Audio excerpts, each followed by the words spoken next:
How's it going, guys? I have another knife here I want to do a review on for you. Today we're looking at another Ganzo knife. This is the G729. Alright, and all you knife guys out there already know what the deal is with this, but in case you don't know, this is essentially a Paramilitary from Spyderco with the addition of a axis lock from Benchmade. Although this is not made by Benchmade or Spyderco. Okay, it would be great to see an actual collaboration between the two and a better knife steel, and of course the price would be way up there, but it would be worth it. I think a lot of people would still buy those. But anyway, most people know the deal with the Ganzo knives. You know, they mimic or copy a lot of famous designs. This is an excellent knife design. The Spyderco Paramilitary is amazing, and as everyone knows, the Benchmade axis lock is a very innovative, amazing locking mechanism for a folding knife. So of course the combination of the two is going to be awesome, right? Alright, so let's talk about this packaging real quick, because the only reason I save this stuff is so you guys can see it. And as soon as the video's over, I'm going to throw it out. So, it says, thank you for choosing Ganzo knives. Ganzo knives can help you deal with all kinds of problems in your wilderness, survival, and daily life. When you face kinds of outdoor troubles, Ganzo series knives can make you feel more confident. Applicable. Traveling, mountaineering, venturing, pedestrianism. That's a good one.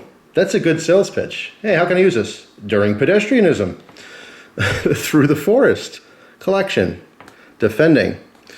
All right, warning, sharp blade, hidden with care. If not use, keep it fold. Keep away from children. Good tips there, Ganzo. Let me show you what's on the inside here. These Ganzo knives, these new ones, come with a snazzy little velvet pouch. It says Ganzo on there. All right, anyway, back to the knife here. So essentially, yeah, we have a Spyderco Paramilitary with a Benchmade axis lock, right? But made by neither company. It's made by Ganzo. It's a great little combination. It's a very good, proven design. Obviously, it's a very popular knife, the Spyderco I'm talking about. Spyderco Paramilitary is a very popular knife because it's a great design. Awesome thumb ramp on here, great opening hole, good dual position. You have basically a little hump here in the middle that fills out the center portion of your hand, and then a finger choil for the pointer finger and the pinky. So it's very, very comfortable, but you can also choke up, okay, with this kind of half choil here that matches with the same curvature of our blade down by the ricasso. All right, so you can use this in a variety of different grips, and it is super comfortable. Now, if you want to know more about the logistics of this design, watch a Paramilitary review, because it's pretty spot on, very, very close in that respect. But we have the axis lock on here, which is very different. All right, now the axis lock on the last Ganzo I had was very, very disappointing. This one, not so much. It did take a break-in period, okay? Probably 3 or 4 days, I don't remember exactly how long. It took a little bit, when I first got it. It was still very, very stiff. The spring, on the actual axis lock itself, was very, very stiff. Let me hold it upside down in case that blade closes. All right, just like the last one that I reviewed, the only difference is the last one that I talked about, the Ganzo. I kind of said it wasn't worth it. This one is worth it. This one came from GearBest. I got a few of them at once, including the last one and including another one, which you guys will see in the future. I'm very happy with this one. This has a $15 price tag. For $15, you're getting a lot of knife. The fit and finish is actually really, really well done. Our handles here are G10. If you go to GearBest, they have a variety of color options. There's the black, there is a bright international orange, there's a green one, kind of an olive green. There's a camo one, okay, kind of a forest camo. And they actually have a black one with like milled design in there. I didn't particularly like that one, but it would definitely offer more grip. If you happen to get this one, you're like, I want more grip, which you shouldn't really need more grip. It's less textured than, say, the G10 on an Emerson, which we all know to be very aggressive, but it's not smooth. It actually has a texture on there. Big difference between the real Paramilitary and this Ganzo is this has full stainless steel liners. All right, and you can look inside there. They are not skeletonized, so it adds a little bit of weight. It actually adds a little bit of strength too, okay, a little torque strength. If God forbid you use your knife to pry something, or you're cutting into something and you torque it left or right, it does add strength in the pivot. But the little bit of weight that's added, it's not a big deal. You can definitely tell the difference if you're used to carrying a Paramilitary you're going to find that this one's just a hair heavier. I believe a regular Paramilitary is like 3.8, 3.9, something like that, 3.9 ounces, if memory serves me correct. And this one is 4.4 ounces. Okay, so not a huge difference, and that's where that weight's coming from, is those liners. So yeah, I mean, unlike the previous model, this axis lock is actually broken in nicely. Okay, so if you wanted to, you can open this like your Spydercos or excuse me, your Benchmades. I'm getting all confused because of this weird combination here. You can open them like your Benchmades, where you depress your lock, swing that blade open, and same thing to close it, depress the lock, swing your knife closed. Of course, you can flick it open, do your Spidey drops, all that good stuff. So you have the combination of the Spyderco spider hole, you know, and the axis lock. There's a multitude of ways to open and close this knife. So we can see that huge lanyard hole in the bottom. In case you guys are interested in lanyards, 550 will slip through there like nothing. Oversized lanyard hole is nice for the lanyard lovers out there. You can see this configured in a right side tip up carry, but you can swap that clip to left side tip up. All right, no tip down on this. As far as that pocket clip, it is a very high polished stainless. All right, has a really good tension on it. All right, it's not going to fall out of the pocket, but the scale is smooth enough where it's not going to grab that you know, pants material too much. So you won't have as much problems in like denim. I know a lot of guys have some issues where they can wear, you know, certain knives with pocket clips in cargo pants and dress pants and stuff, totally fine.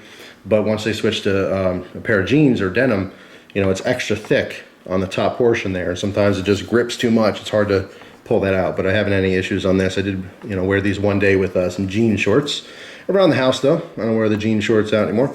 A little out of fashion. Plus it's too damn hot for denim, but hey, that's just me. Yeah, I mean, you know, it's a really good knife. Specs on here, 3.5 inches. Again, Ganzo uses a 440C. They rock well through 58 to 60. It has actually pretty good performance. I can't complain about it for 440C. It is legit 440C. Sometimes these, you know, knives that are made overseas are marked whatever, and you kind of have to guess. And a lot of them are actually marked 440, and they don't have that C at the end, which is very important because there's a big difference between 440A, 440B, which is rarely used, and 440C. So I do like the fact that it has some decent performance. For $15, it has excellent performance, but just in general, pretty good. As far as the close position here, 4.7 inches, making it a total of 8.2 inches overall. Yeah, I mean, there's really not much to say here other than this is totally worth it. There are multiple sites that sell this besides GearBest. I think Alien Express is another one of those popular, you know, overseas sites for these copies of these knives. So yeah, I mean, there's not much to say. I mean, it's a great performing knife for $15. You're going to find a lot of crappy $15 knives. This one's not a crappy $15 knife. It's actually made very well. But let's talk about the big elephant in the room. This is a copy of an already well-known, very good knife, the Spyderco Paramilitary. And I highly recommend supporting Spyderco and just saving up and getting a real Spyderco Paramilitary. Now, although they don't make it an axis lock, you know, you are taking something away from them by spending money on stuff like this. You don't really want to support the copies that are out there.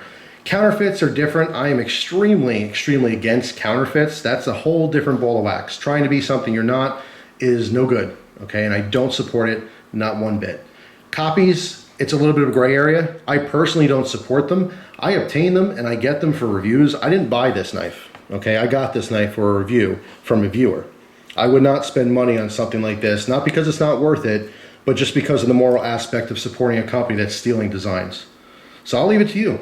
But I will say, from a review standpoint, from a non-biased, non-political point, this is a fantastic performing knife and a very good high-quality knife for $15. It's very hard to beat.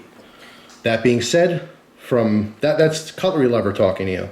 Now, as Jeff makes a comment, he's going to say, don't spend money on this junk because you're supporting all these companies. And although a lot of people appreciate these cool knives for little money, you're not helping the cause, and in fact, you're hurting the knife industry by doing so. So yes, I know that's conflicting, but there's a professional opinion there, and there's my personal opinion. I don't support it. I personally don't spend money on it. I don't think you should either. But if you really just want to know the quality, and that's what I'm here to tell you about, is the quality. Oh, it's definitely there. It's a nice knife. So anyway, before I go, let me give another close-up here. All right, so you can see, I mean, the tolerance are very nicely done. There's nothing that's misaligned. You can actually see the centering on this is pretty spot on. I mean, it's smooth. Like I said, very short break-in period. It is what it is. Unfortunate is what it is. And fortunate. Depends on which side of the coin you're looking at. So there you go. Thanks for watching. Hope you guys have a great day, and I'll see you soon. Take care.